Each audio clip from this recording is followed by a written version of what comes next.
ഇത്തവണ 100-ലധികം സീറ്റുമായി UDF അധികാരത്തിലെത്തുമെന്ന് ആവർത്തിച്ച് പ്രതിപക്ഷ നേതാവ് വി.ഡി. സതീശൻ. ദേശീയ സർവേകളിലെല്ലാം നല്ല നിലയിലേക്ക് UDF ഉയർന്നു വന്നു. കേരളത്തിലെ ജനങ്ങൾ പ്രബുദ്ധരാണെന്നും എല്ലാം കൃത്യമായി നിരീക്ഷിക്കുന്നവരാണെന്നും വോട്ട് ചെയ്ത ശേഷം വി.ഡി. സതീശൻ പറഞ്ഞു.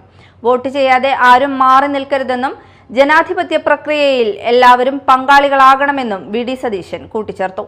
പറവൂർ കേസരി ബാലകൃഷ്ണ മെമ്മോറിയൽ ഗവൺമെന്റ് കോളേജിലെ 135-ാം നമ്പർ ബൂത്തിൽ കുടുംബസമേതം എത്തിയാണ് പ്രതിപക്ഷ നേതാവ് വോട്ട് രേഖപ്പെടുത്തിയത്. കേരളത്തിൽ എല്ലായിടത്തും എല്ലാവരും ഈ പോളിംഗ് പ്രക്രിയയിൽ പങ്കെടുത്ത്, ഈ ജനാധിപത്യ പ്രക്രിയയിൽ പങ്കെടുത്ത് ആ ജനാധിപത്യത്തെ വിജയിപ്പിക്കാൻ വേണ്ടിയിട്ടുള്ള ശ്രമങ്ങളിൽ പങ്കാളികളാകണമെന്നാണ് എൻ്റെ ആദ്യത്തെ അഭ്യർത്ഥന. വോട്ട് ചെയ്യാതെ ആരും മാറിയിരിക്കരുത്. വോട്ട് ചെയ്യാതെ ഇഷ്ടമുള്ളവർക്ക് വോട്ട് ചെയ്യുക, അത് അവരുടെ ജനാധിപത്യപരമായ മൗലികമായ അവകാശമാണ്.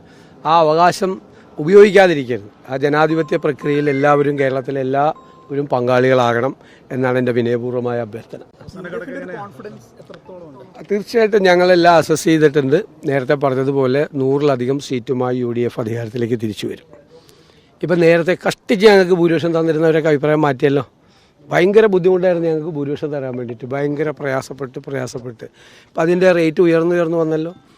ദേശീയ സർവേകളിലെല്ലാം നല്ല നിലയിലേക്ക് UDF വരുന്നുണ്ട്. എല്ലാ ദേശീയ സർവേകളിലും മികച്ച രീതിയിൽ നടന്നു. ഈ തട്ടിക്കൂട്ടിയ സർവേകളുടെ കാര്യമല്ലേ ഞാൻ പറഞ്ഞു. തട്ടിക്കൂട്ടിയ 2-3 സർവേകൾ കേരളത്തിലുണ്ട്.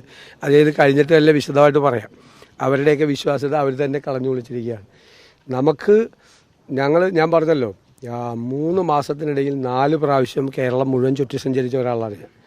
ജനവികാരം കൃത്യമായി ബോധ്യപ്പെട്ടിട്ടുള്ള ഒരാളാണ്. ഞങ്ങളുടെ കൃത്യമായ അസസ്മെൻ്റാണ്. ഞങ്ങൾ 100-ലധികം സീറ്റുമായി ഞങ്ങൾ അധികാരത്തിലേക്ക് വരും എന്നുള്ള കാര്യത്തിൽ യാതൊരു സംശയമില്ല.